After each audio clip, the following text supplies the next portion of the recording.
The divorce rate is at an all-time high in America. Relationships just aren't working. There has to be a better way to communicate in relationships. And the bubble theory came about. I put the onus on the man for the most part to kind of figure it out. You've got the red pill Andrew Tate that's out there saying toxic masculinity is the way. How fast can the masculine and feminine energy switch around? The typical pattern with men is that they don't always speak their honest truth. If we get our identity by being attached to the masculine as men, is that really center? Very profound. I never thought of it that way. Are we ever truly 100% all the way healed? I would say it's the wrong question. Growing up as a guy, I remember I used to be made fun of a lot. It used to be hard to show up as myself because I was always trying to create the shell so that people don't see me. Opposites attract, I think, is wrong. I think it's the center attracts. The problem that occurs in relationships is we seek that validation in our partner. What are 3 beliefs or practices that you have which other people do not get but is actually important? Guys, do you ever feel like you can never figure out how to communicate with your wife? In our conversation today, we are going to dig into a new framework that can be the solution to your communication issues. Today, we have someone who has been a coach and an energetic healer for 4 years. He has helped hundreds of men navigate various challenges ranging from addictions to breaking free from limiting patterns. Please welcome the author of The Bubble Theory, David Klick. Thanks, AJ. How are you doing today? I'm good. How are you? It's a beautiful day, right? It's Wednesday. Awesome. I just wanted to start off with, what is bubble theory? I think that's the most obvious question most people are going to have, and then we can dig in deeper from there. Yeah, great question. Yeah, thanks first off for having me on. Excited to spread the word, spread the message, learn a little bit about you, share a bit about the bubble theory and how it came about. So the bubble theory. So I've been one of those guys that have had a lot of issues in relationships and have been through a lot and could be successful in a lot of other areas in life. Yeah, business, work, family, but the relationship aspect was always one that it just seemed to be up and down. So about 3 years ago, as I was ending a relationship, I was in a meditation and I was shown the bubble theory as a new approach to communicate. And so we've had, John Gottman was introduced in the 70s with the Love Lab, and he's pioneered so much on the research side of relationships. Yeah. And then, Men Are From Mars, Women Are From Venus came out in the 90s, which again was another great shift for humanity on how to communicate, how to have relationships. And then Gary Chapman came out in the 2000s with the love languages. But as we looked at it, and as I've looked at it, it's like, yeah, we have all this information, but we still have issues in communication and relationships. And divorce rate is at an all-time high in America, across the world. Relationships just aren't working. And so when I started to dig into it, and I had this epiphany that hit me, I went, you know what? There has to be a better way to communicate in relationships. And the bubble theory came about. And so it's actually diving into the frequencies or the energy beneath communication. And while I put the onus on the man for the most part to kind of figure it out, it's applicable for both men and women to learn the bubble theory. And so I have really big expectations and beliefs that this is going to be a shift in the collective on how we handle relationship conflict going forward. I have so many interesting questions around it, but the first one that comes to my mind is, why bubbles? Why that metaphor? Yeah, well, there's a couple different reasons. So bubbles, if you've ever seen a kid playing in the yard and they blow a bubble, right? Oh, look at the bubble. And as soon as they pop it, it dissipates. Do they worry about that bubble anymore? No, they go blow another bubble. And they are looking for completion. And the purpose of, kind of from a bird's eye view, is that bubbles, they're very fragile. They end very quickly. They bring joy or sadness, but then they're over. And so the concept of the bubble is also the yin and the yang, the masculine and the feminine, completion, right? So you have two halves create a whole. So you can have a bubble this way, or you can have a bubble, this way. There's a lot of different ways that bubbles can be created. And so that's the visual that was picked to pioneer this new movement. Yeah, I find it very fascinating about the point that you mentioned, that there can be so many ways to complete the bubble. And that's the beauty about humans, right? They are such a wide spectrum of characters. You can put them into frameworks, but each human is still so different. Mm. What I'm curious about is when you were speaking, you mentioned you seem to put the onus of figuring it out on men. Is that a conscious thing, or do you feel that there should be a balance in figuring out the relationship? Question, right?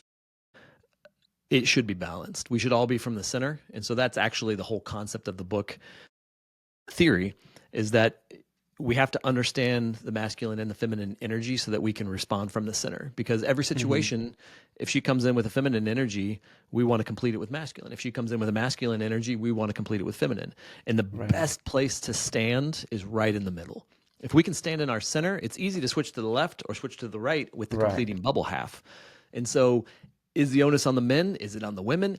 Yes. I start with the men because that's who I am. And that's what I chose this round of life to be in a male body and embody that energy a little bit heavier. But we have to understand both completely, because as humans, we have masculine energy and we have feminine energy, and they're both in the same amount. We tend to think about one more than the other oftentimes because of work and the industrial age and all of the things that have occurred. But we have both energies inside of us. So the term masculine and feminine is not boys and girls, men and women. It's masculine energy and feminine energy. Actually, that's a question that's always in my mind that I love kind of trying to dig into. For the average person, they have no idea about masculine energy, feminine energy. They think either men, women, or there are a few genders now. What is masculine and feminine energy? Because I feel like that can set a nice base to moving forward in the conversation. Yeah. Well, and it's a great question, and it has to be addressed. And I attempted to explain both energies in their own chapter in the book because we have to understand what they are, right? Because if we can't identify that energy at the core level, then we're never going to understand how to complete it.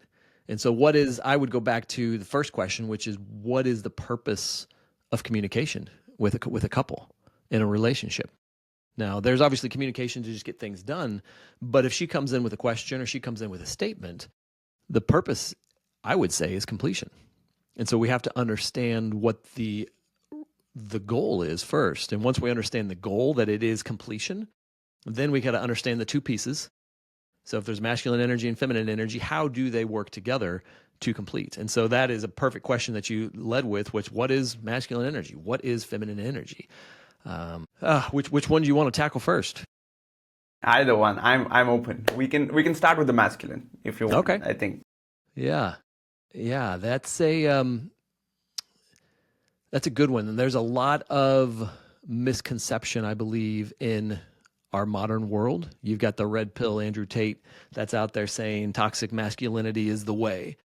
And then you got the guys that are just getting rolled over and steamrolled saying that's the way. And society hasn't done us any favors with spelling it out in Hollywood or anywhere else, in Bollywood or anywhere else across the world, right, with what portraying masculine energy is. So I go back to the concept that I think can make a lot of sense, which is, if the earth is the feminine, then the sky, which is the container and holds the atmosphere and it holds everything else in, is the masculine.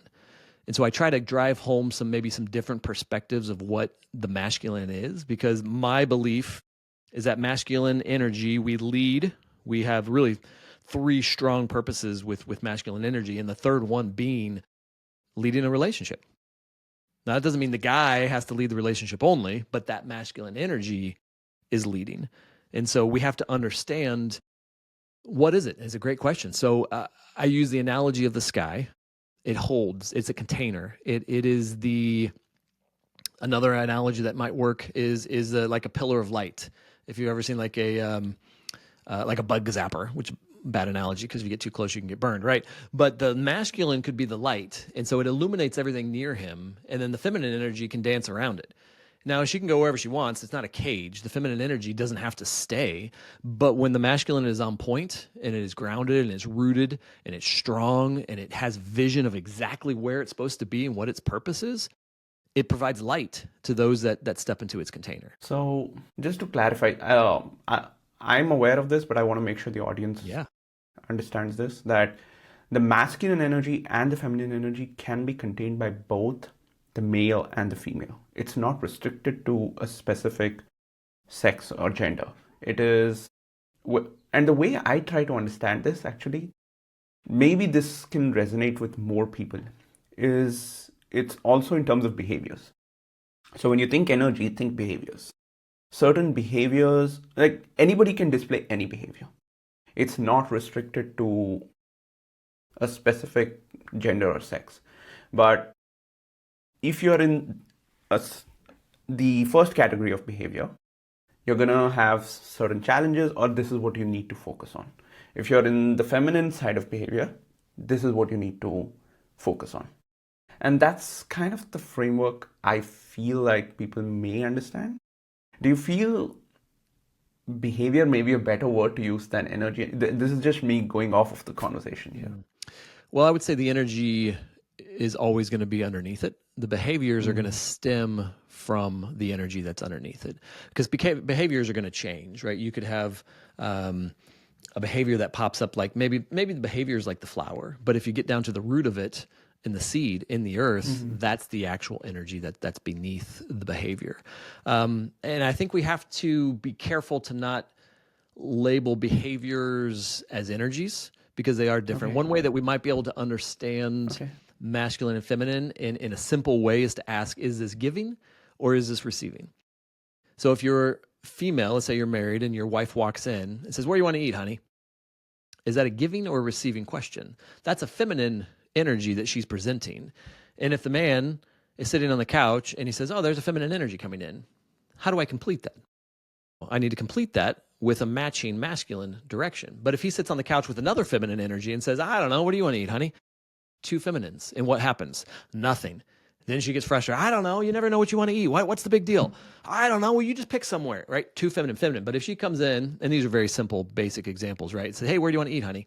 And he's like, "Hey, let's go get some Thai food." Boom. Masculine energy completed the bubble. Now she may say, "No, I don't feel like Thai. I want to go get Chinese." Perfect. That's her masculine, and he can respond with, "Hey, that's great. Let's go get Chinese." Unless he was obviously really set on Thai and say, "Hey, I really appreciate you saying you wanted Chinese. I've been wanting Thai food for 3 weeks. We just had Chinese yesterday.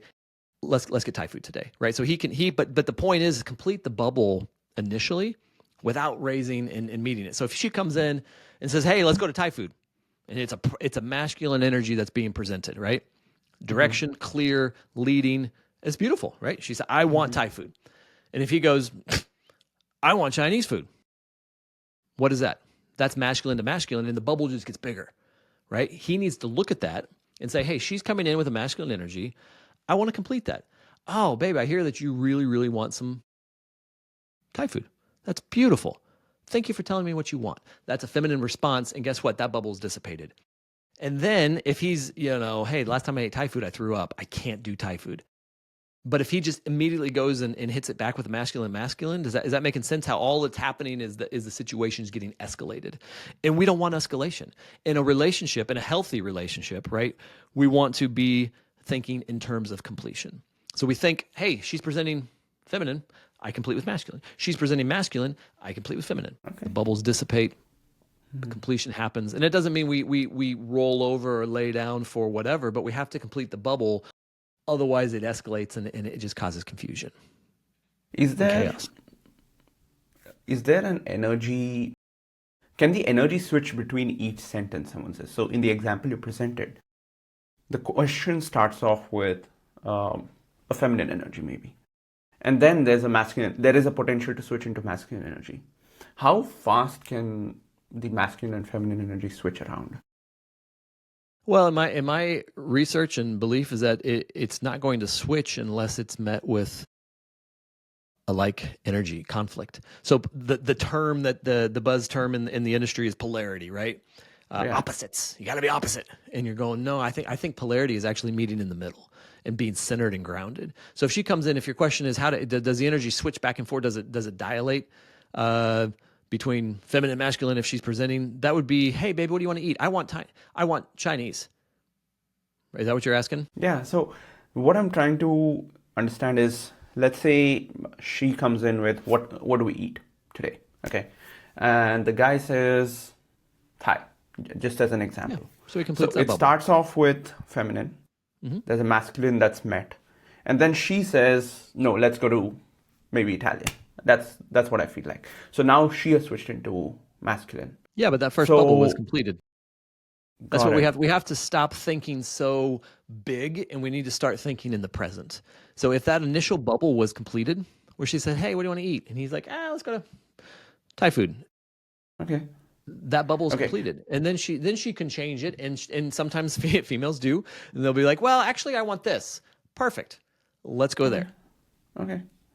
And have you seen that behavior with men as well? Because both can switch around energy. Curious about that. Yeah, the typical pattern with men is that, well, I mean, at the energetic level, is that they don't always speak their honest truth, and that's the problem with a lot of men, is that they're afraid that by Interesting. speaking their truth, they're going to rock the boat, and it's actually the opposite.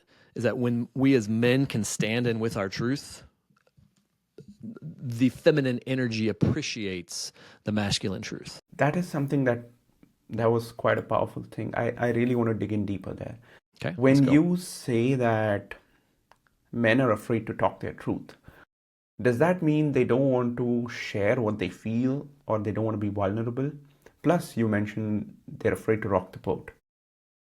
There's so much in that one sentence. Just help me understand what's happening underneath.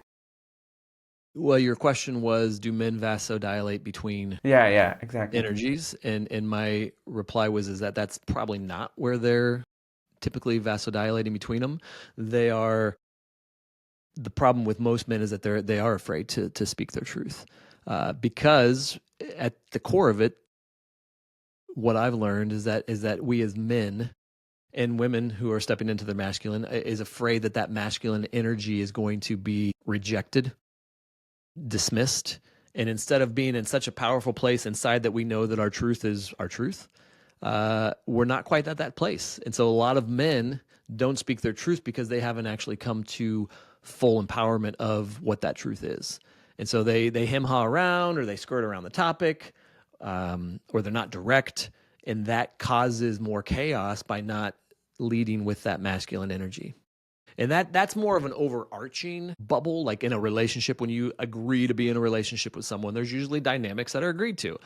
The man's going to lead, the woman's going to follow. The woman's going to lead, the man's going to follow, whatever it is. Or you can meet in the middle and say, hey, we're going to both be centered, and we're both going to be able to understand both Yeah, sides we're gonna both as a we team. both can switch depending on what. Yeah. We don't have to get locked into men are masculine, women are feminine. That Right. right there is the biggest damaging, in my opinion, theme that's been pushed by mainstream. That Society. it's Yeah. just so damaging, because men have both, women have Yeah, both. exactly. Yeah. And I don't see a cause for concern if men need to stay in the feminine for some time. They can switch back to masculine. And the same thing with women. If they want to stay in the masculine, switch into feminine, or vice versa, it's okay. Well, I would challenge that we need to stay in the center. If we are centered, then we can understand both sides when they come in and adapt quickly. The problem with, if a guy wants to stay over in the feminine, or a guy wants to stay in the masculine, how long does it take if he's over in the masculine to get all the way to the feminine for a reply? Because he's so heavily leaning on this masculine energy, it's going to take him a long time to get to that feminine. But if he's in the center, it's like martial arts. It's very easy if you're centered to move forward, to move backwards, right? To move side to side. By the way, if you want the tools that will help you recover from conflicts due to communication issues in your marriage, I've created a free guide to help you with exactly that. You can grab it using the link below. Okay. So when I was stating it, I was looking at it from an average perspective. So if maybe for a little bit it's on this side, then it switches. And it's able to switch based on what the situation is. That's how I perceived the center. Is there a different way you think? Yeah, I would say being in the center is not being attached to the masculine or the feminine. If we get our identity by being attached to the masculine as men, is that really center? Wow. Now, we might have tendencies, and in a relationship, I like to lead. I like to set clear things, and I like to do that in a relationship, right? But I also like to be nurtured. I like to be taken Yeah. care of. I like to be, pampered in a relationship as well. So there's both sides. But yeah, by not being attached to either the masculine or the feminine, I think that's probably what I would define as center. It's very profound. I never thought of it that way, that the attachment is where it comes in from. Where if you're attached to, okay, one of the energies, you feel like you need to stay there. And that's where the imbalance can come from. Why do you think men, I'll speak to men, get attached to one of them? That's a good question. Comfort is the answer that comes to me. Conditioning. Conditioning. I like that. Yeah. Comfort by being familiar, by being trained. I think both of those are valid reasons for sure. Yeah. I would also say that a reason that the men stay over here is because this is it's overcompensation, as opposed to realizing that, hey, I can be comfortable just as much in my feminine energy as I can in my masculine. Right. We get our value as men. Big, strong warrior, right? Yeah. It's like, really? Yes, we may have to do those things, but we also may be required to come over here Yeah. and just empathize. We should, as humans, disregard gender, but as humans, we should be fully empathetic and fully divine masculine as well. And so, yeah, I would say a lack of security of who we are is why one person picks the energy to be rooted into. That's profound. That's beautiful. It's quite deep as well. I think most people do not think at this level. When something that I heard a while back somewhere, I don't want to take names or direct it at a personality. They said that if someone's in the masculine, they will struggle to dance. Now that was a very confusing thing to me. I know which energies I'm in. And I've seen other people, they can be in masculine and they just get into dance. And this notion of specific behaviors can only be exhibited by this energy. It confuses me. What do you feel about that? Well, let's go back to your example. Is that you know that you have a good understanding of both energies, and you can be in your masculine energy and you can go dance. So are you talking physical dance, like on the dance floor?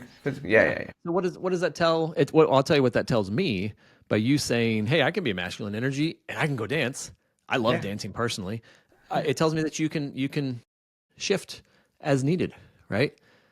Both energies are needed to survive and to thrive internally, which is where it all starts. We have to start here before we even bring in a relationship. If we get into a relationship and we haven't figured out this inside, we're just going to cause trauma and chaos, right? We have to understand our own energies. And so to be able to dance 1 minute and cry and feel and empathize, and then the next minute continue on with your vision and purpose and leadership and guidance as a person, as every single person on this earth needs to do, that's where we want to be. And not being attached to, because I cried, I'm weak.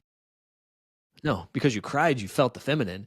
Because I'm leading with guidance, I'm strong. No, you're leading with guidance because you're tapped into that masculine energy. Right. And realize that we can stand in the center. And so there's a whole chapter called The Journey to the Center, right? We have to get to the center. From here to the bottom of our energy center needs to be where we stay. And it's not an easy process. It's not a short process necessarily, although it doesn't have to be long, but it's a very, very specific process. And so there's different phases, I believe, where people are at in life. And there's the awakening phase, the releasing phase. But the releasing phase, that's phase 2 that I labeled it, is all about setting down the big boulders and rocks so that we can find the center. And are we ever there? I don't know. Maybe. Can your channel get clear? Absolutely. Are we ever truly 100% all the way healed? I would say it's the wrong question, because that's what the spiritual circles are like. Oh, you're not healed. You're doing shadow work. The thing is that both sides of that journey to the center are true, the light and the dark. By the way, guys, in case you want to check out his book, it's going to be in the show notes and in the description. It's beautiful. I just wanted to, that book. Just wanted to dig into something that you mentioned earlier, and this may be switching out of the energies. We can come back to it. You said that usually men are afraid of rejection. Is that because of what happens at a societal level since they're growing up? They have to be a certain way, they get rejected for not being themselves. Or is there something else fundamentally that needs rewiring, or it's that there's something else that's causing this? Yeah, it's a great question, and there's not a panacea answer of one size fits all for that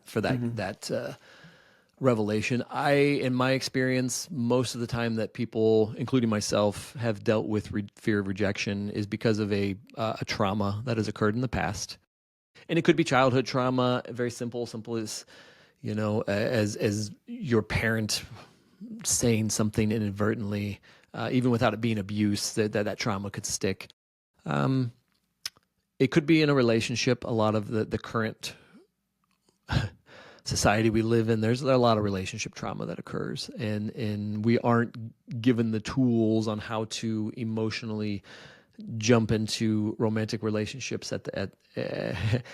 as children, and so there's a lot of trauma that can come. So as men, the fear of rejection can stem from both of those. There's other much deeper things as well, but I think that's probably a good surface answer, if that makes sense. Yeah. So, just stepping back into my own experience, from what I recollect, I can't speak about what girls or women go through because I don't know that facet. But growing up as a guy, I remember I used to be made fun of a lot. And it used to be hard to show up as myself because I was always trying to create this shell so that people don't see me. People don't that I don't want to be made fun of. And that seems to ring true with what you're saying, that there is this societal thing that goes on, at least in men, where it can get to the wrong way. Is there anything biologically that contributes to this in your understanding? Well, I think if you go back to your specific example of as a childhood getting made fun of, any child, male or female, that gets mocked by their peers or by their caretakers, or they're going to end up putting a wall up. They have to. It's a protection survival mechanism. And the only way to heal that is to sit with it, to typically being facilitated by a professional that can help you guide yourself through setting that down, healing that trauma. And so that would be a specific node.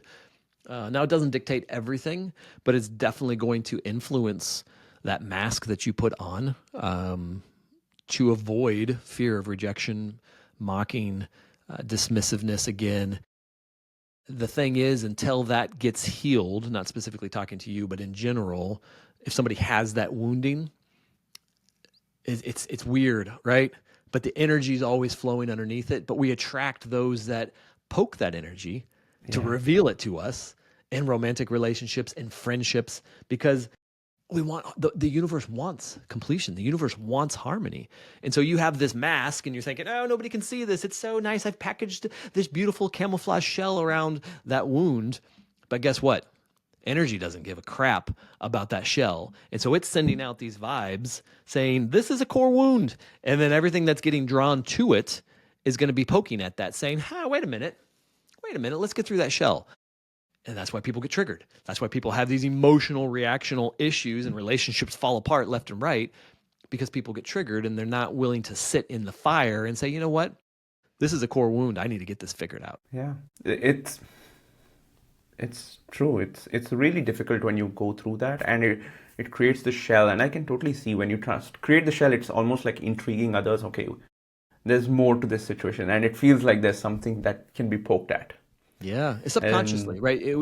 We don't understand, and this is a very light dive into energy of what does the bubble theory actually do, and I frame it in the communication world, but ultimately it goes back to yourself, and we have to heal. The bubble theory itself is very simple. It's a very simple communication technique, but until we get to a place as humans to say, I'm no longer stuck in the masculine, I'm no longer stuck in the feminine, and I'm in my center, and I've done my work to heal and to clear my channel and to get as right with whatever the energy is that's from divine, That's where we have to be. And that's the problem, that most days people just get in a fight and they don't even understand what's going on. But when you look at it and you dive down beneath it, you're going, yeah, that is a core trauma, right?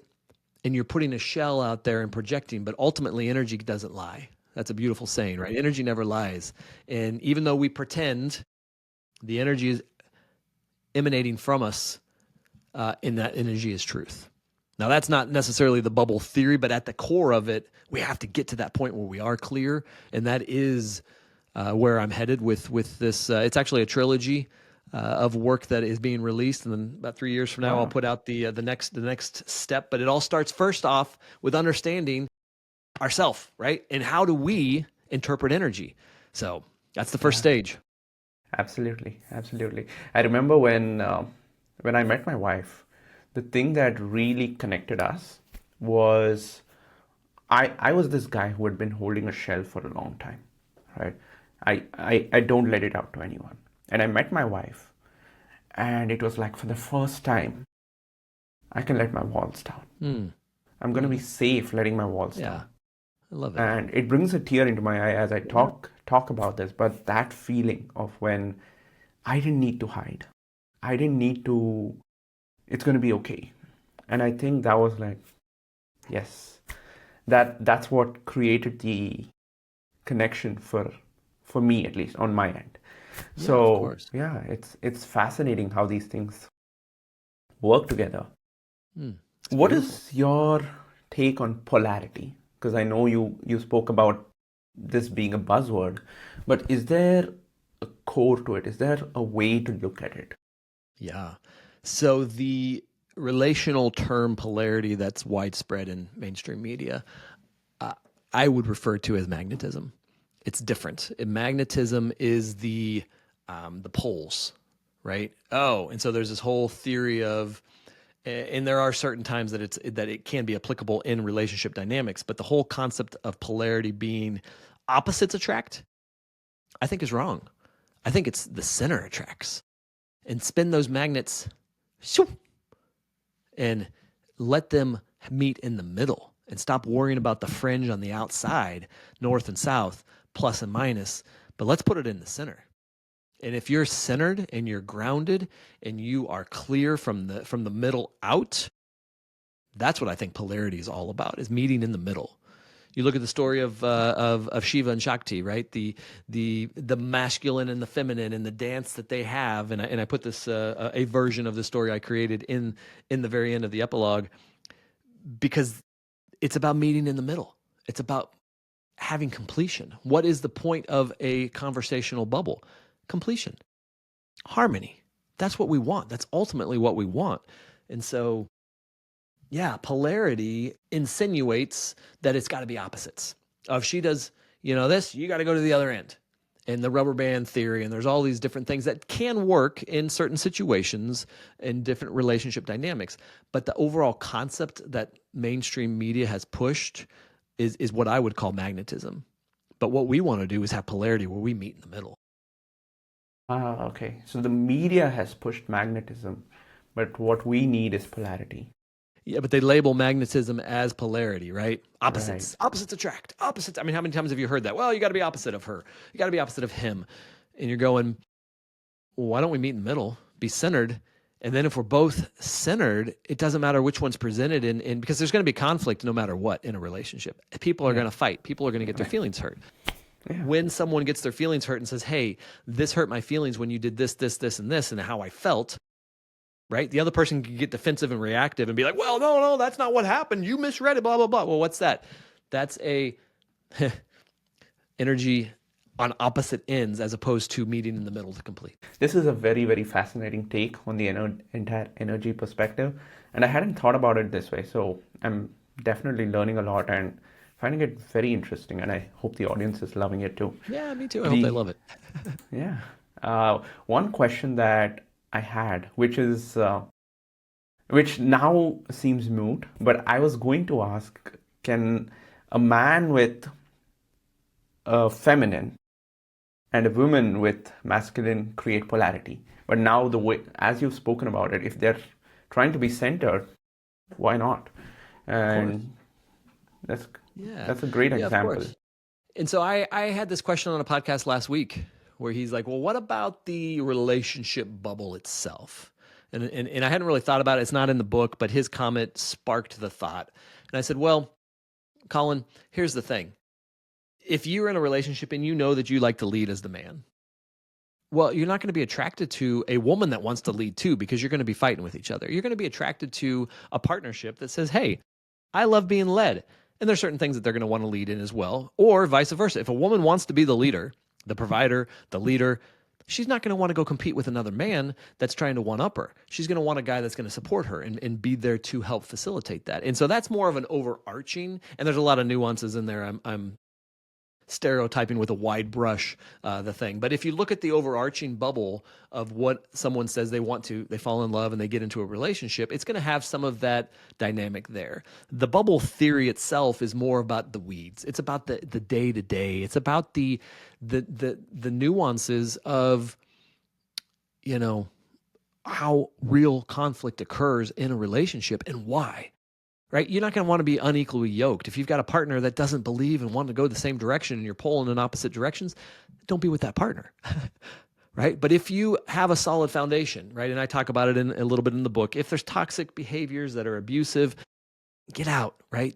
I'm not talking about this. I'm talking about people that are good-willed, intentioned, pulling in the same direction.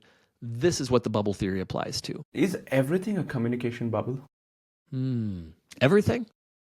Yeah. So every statement, is it a bubble to be completed, or is there nuance to when you need to see it as a bubble and when you when you don't need to think of it? Yeah, I think you could view every communication as a bubble, and you could view her coming in saying, "Which dress do you like? Do you like the blue one or the red one?" And that's a feminine energy that's presented for half the bubble. And if we look at that and say, "I don't know, just pick one, baby. We're late," right? That's feminine energy, and that's going to cause conflict, and she's not going to feel complete. But if you say, "Baby, I love that red one. It makes your legs look great. Put that one on. Perfect." And then she goes and picks the green dress up, and it doesn't matter. And you're like, "Hey, you look great in the green dress too. Let's go." Is every conversation have to be a bubble? I don't think so. I think there's an energy behind it that is looking when a bubble is looking for completion. When the questions come up, okay, we're doing a kitchen remodel and the contractors are behind, and she's super angry, and she sits down with you. I can't get these contractors. Right? That's a masculine energy that she's like, I can't. They're behind. I want to deal with it. Right? We have to be attuned and be like, this is a masculine energy. Let's complete it with feminine and then move on. A lot of the times, I think how this applies, and maybe for the beginning stages of people that are kind of understanding the bubble theory, is when it's talking about the other person, or when they're asking about the relationship, when they're bringing up communication. But it does work.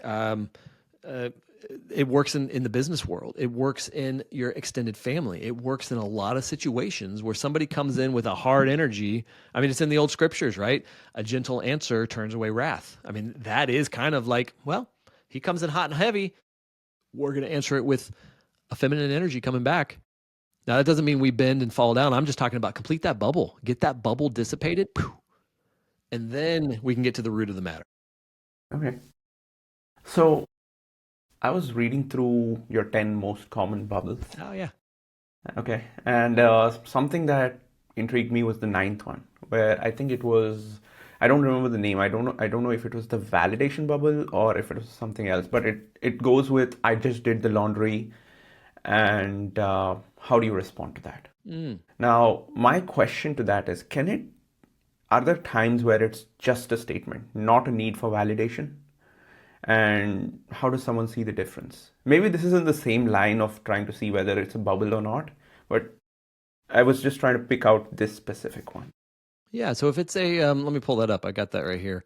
You're talking about the I think it's the contribution validation bubble. So that would be a feminine contribution bubble. Yeah, that would be what I would call the contribution bubble. So she comes in, he comes in. Again, it doesn't matter him or her, and says, "Hey, babe, I just folded all the laundry." Now that is a statement, and it is one that is based in desiring to be seen and desiring to be heard, right? It's like, hey, I did something. It would be a feminine energy coming in. And the masculine could look at that and be like, get out of the way, you're blocking the TV. Or, okay, cool. And then we block that. We don't complete it. But a masculine that recognizes, hey, she's looking for some completion with this feminine energy. It's super simple. Thank you so much for doing that. Let me give you a hug and a kiss. I really appreciate you doing that laundry. Thank you. And that's a masculine, straightforward completion of that. She's going to go, okay, awesome. Or he's going to be like, yeah. Hey, babe, I just finished cutting the grass. It was 115 degrees outside, right? That's like a feminine looking for some, yeah, you contributed. Thank you so much. And if your wife's like, so, you're going to be like, oh, man, But if she looks at that and says, yeah, that's a feminine energy looking to be completed. Oh my gosh, babe, here's a cup of iced tea. Thank you so much. Boom. Interesting. So when I'm just trying to think of it, let's say in my own life, usually when we're speaking about something we did, there is a sense of I need to be recognized for this. Mm. Do you feel like all the bubbles inherently deep down is a cry to be seen and noticed? On the feminine side, yes. Yes. Our feminine energy wants to be seen and heard and felt and cared for, plain and simple. Now, the problem that occurs in relationships is when we seek that validation in our partner. But it's reality. Ultimately, in a perfect society, we all get validation from ourselves. But still, what's the point of being in a relationship if we can't be seen and heard? And that is our heart's cry on the feminine side. And it's irregardless of gender. This is not a gender-specific energy. This is the feminine energy that wants to be seen and heard, 100%. I was also looking at the solution bubble. I feel like that's such a classic challenge most couples face. Is there a time when, is there a time when the masculine energy needs to say, I need to just shut up and listen and not try to fix it? And is there a time where they need to assert saying that I just need you to, I forgot the response you said, where the feminine says it's a request to vent and the other one says, let me pull it up. Sorry. I'm not able to. Yeah. So in that example, if the female is coming in with the need to vent, a very easy trick that the guy can do, be like, hey, babe, are you looking for a solution or do you just want me to listen? Yes, I love that. Yeah, and I think that's been around for years, right? But how many men don't do it? Yeah, most of the men are so worried about providing the solution that they forget to ask. And she'll tell you, she's not going to lie to you. She'll be like, no, I just want you to listen to this. Oh, perfect. And then you can turn off the solution cap and just practice empathy. Go 15, 30, 45 seconds and repeat back what she says. Hey, is this what you're telling me? I think I'm so excited because this was something that feels so true to me. Yeah. Because in my marriage, when there are so many times where we just start talking about something. And then one of us needs to pause and say, do you want to discuss or do you want to be understood? It's the same version. It's a different 100%. Version of the same thing. Yeah. Do you want to be understood or do you want to discuss this? And I think that's what you're trying to aim for. And that is such a good way to kind of decide how to take this energy, which then actually kind of will help the masculine also try and figure out what to do, because they're trying to solve the particular problem of understanding this person, or trying to listen and be present instead of trying to fix the problem that they're. So they'll know how to focus that energy. And there are times that the feminine energy will come looking for a solution, and the masculine energy needs to complete that. There are many times that the feminine energy comes in and we complete that bubble with asking, are you looking for an answer or you just want me to listen? I just want you to listen. Perfect. That bubble is completed, right? But if we came in trying to solve when they were just looking to vent, that's just conflict. It doesn't feel great. Yeah, it's no. And that happens so often. Unfortunately, it's our partners and ourselves we share. We just want a listening ear. and we just don't ask for clarification. Yeah, I think that's so true. That's so true. And fundamentally, I believe one of the core foundations every couple, whether it's same sex couples or heterosexual, I feel curiosity. It has to be a foundation in the relationship, whether it's because you felt hurt by this other person and you want to give a benefit of doubt, or you want to just, you are in this situation, you don't know how to navigate. You ask, learn. Usually, when we get stuck in our own heads, is the time when things go horribly wrong. So, love this. I also read that you have this 4S communication framework. What is that? Yeah. Well, the 4S communication framework is a concept that I've helped guys with for years. And it's just I put it into a pretty small little book. It's called The Emotional Intelligence for Men, using the 4S framework to stop conflict. And it involves the 4S's, right? Stop, set, share, and state. And so that is a different concept. It's not part of the bubble theory. That's more of when we want to share our feeling in a healthy way, because oftentimes we share our feelings as men in an exploratory way, and it's damaging to our partner. And the same with the females when they do that, because it's just not clear. And so that's a way to help guys be non-reactive. And that is directed towards men to understand, how do we just don't react in a situation and get clarity, and then go state what our feeling was, and then ask for what we want. It's a tool that I'm still trying to perfect myself. So, Okay, nice. When you've got people to work on the bubble theory, do you see that people get overwhelmed with trying to think about these bubbles? Because there can be so many bubbles coming your way, right? Yeah, consecutively. Or do you feel it eases out how to focus on it? yeah, I think it simplifies it. It really simplifies it, because if we're focusing on 100 bubbles potentially in the future and all the bubbles in the past, we're not in the present. The bubble theory will dictate and demand that we stay in the present, and we stay right here. And this is what's coming in. It's like, oh, okay, that's the energy coming in. Let me figure out how to complete that. So it normally simplifies the equation versus overcomplicates it. The problem is that you may have a whole bunch of trauma and relationship baggage that is coming into the picture that eventually is going to have to get dealt with. But understanding that some of those bubbles may be the size of your house, and there's a whole chapter in there about emotions, and emotions are kind of the flavor of that bubble, and it could be spicy, and it could be, have some some heat with it. And so the goal is to get to a neutral place, and then as the bubbles appear, we just solve them one by one. Okay, that's amazing. Yeah. This has been The bubble theory, an right? incredible You can go conversation. to you can go to thebubbletheory.com. There's a 2-minute quiz, which helps. Just click the link on there, and it will let you take a 2-minute quiz to kind of determine where you're at energy-wise right now. Oh, I always answer with masculine, or oh, I'm always answered with feminine, or oh, hey, I'm in the center.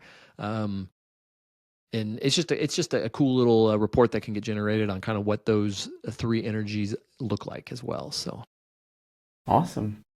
So before we end this episode today, the question I like to ask people is, what are 3 beliefs or practices that you have which other people do not get but is actually important like personally in my daily life, in relationships? in relationships, what are 3 practices in relationships? Yeah, I think